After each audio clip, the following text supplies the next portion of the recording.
Un mélange de couleurs, le fruit de deux cultures, de deux passés qui se mélangent et ne font qu'un. Mes deux cultures sont françaises, bretonne du côté de ma mère, et malienne, bambara du côté de mon père. Je suis métisse, franco-malienne, je viens d'ici et d'ailleurs. C'est cet ailleurs qui m'a toujours questionnée. Cet ailleurs, c'est le Mali, où vit toujours une bonne partie de ma famille paternelle. Pourtant, je viens d'une petite ville de Bretagne, Quiberon, mais j'avais plus souvent la tête et le cœur dans mon enfance du côté de Bamako. Petite, je ne cessais d'interroger mon père sur ce qu'était sa vie là-bas, en quoi sa vie était différente d'ici. Et puis en 1995, j'ai 15 ans, et pour la première fois, nous partons en famille au Mali. Enfin, la découverte de ce pays et de ma famille. C'est le choc.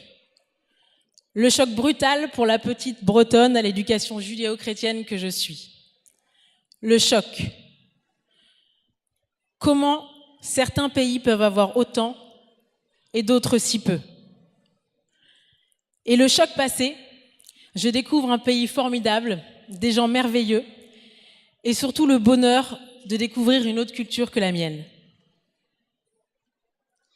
Je rentre en France avec l'envie de créer quelque chose dans mon deuxième pays, consciente que tout le monde n'a pas la même chance que moi.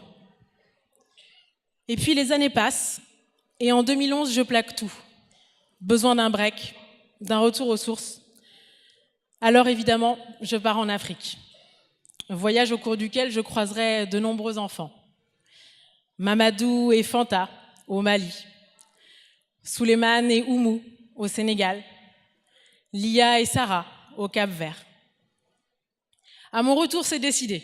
Je monte un projet en Afrique pour les enfants et en premier lieu au Mali. Mais que mettre en place? C'est en étant bénévole au centre social de Belleville, dans lequel je fais pas mal d'activités avec les enfants du quartier et notamment en ludothèque, que l'idée d'en créer une au Mali est née. En effet, à ce moment-là, je me rends compte qu'au-delà de la détente et du divertissement, le jeu est un besoin vital pour le développement de l'enfant. Qu'il existe toutes sortes de jeux et que chacun permet à l'enfant de travailler et de mettre en œuvre des compétences différentes.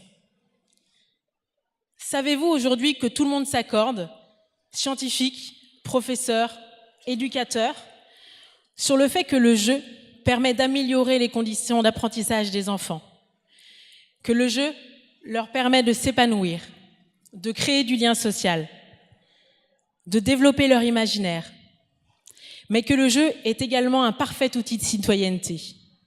Car jouer, c'est apprendre les règles de jeu, du lieu, de vie, mais c'est aussi tenir compte de la réalité des autres. Bref, pour l'enfant, jouer représente un intérêt éducatif indéniable et lui permet d'appréhender le monde et de faire sa place dans la cité. Grâce à un financement participatif, grâce auquel je récolte 6 000 €, je décide de réhabiliter un bâtiment et d'y installer une ludothèque au sein d'un complexe scolaire à Ségou, au Mali, à 250 km de Bamako. Je pars à Ségou en février 2013, accompagnée de mes parents, qui ont été d'une aide précieuse dans la réalisation de ce projet. Le Mali est alors en pleine guerre contre les djihadistes. Mais pour nous, envers et contre tout, l'éducation comme arme la plus puissante pour changer le monde, comme le disait Nelson Mandela. Travaux, décoration, installation, formation des enseignants. Il ne reste plus qu'à trouver un nom. Je choisis Ludo Bougou, Ludo, jeu en latin, Bougou, village en bambara, clin d'œil à mes deux cultures et à mon métissage. Depuis plus de 3 ans maintenant, cette ludothèque fonctionne très très bien.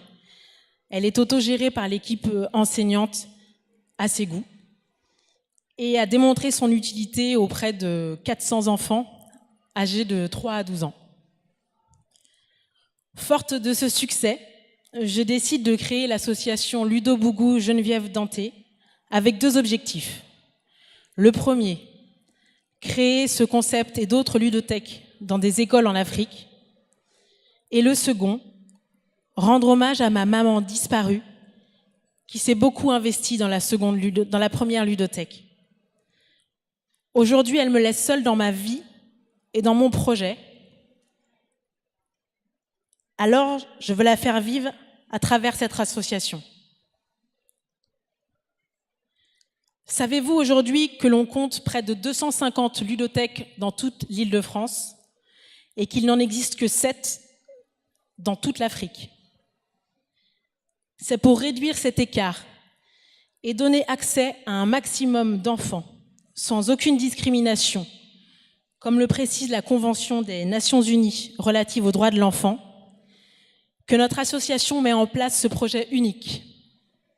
Implanter des ludothèques dans des écoles en Afrique, en partenariat avec les équipes enseignantes, dans lesquelles les enfants pourront s'épanouir et jouer avec un matériel diversifié, adapté à leur âge et à leur culture. Notre objectif pour 2017, construire une seconde Ludo-Bougou dans une école maternelle et primaire dans le village de Kolé, au sud du Mali, pour 1140 enfants. Alors si, comme nous, vous pensez qu'un enfant qui joue, grandit et construit l'adulte qu'il sera demain, nous comptons sur vous. Merci de votre attention.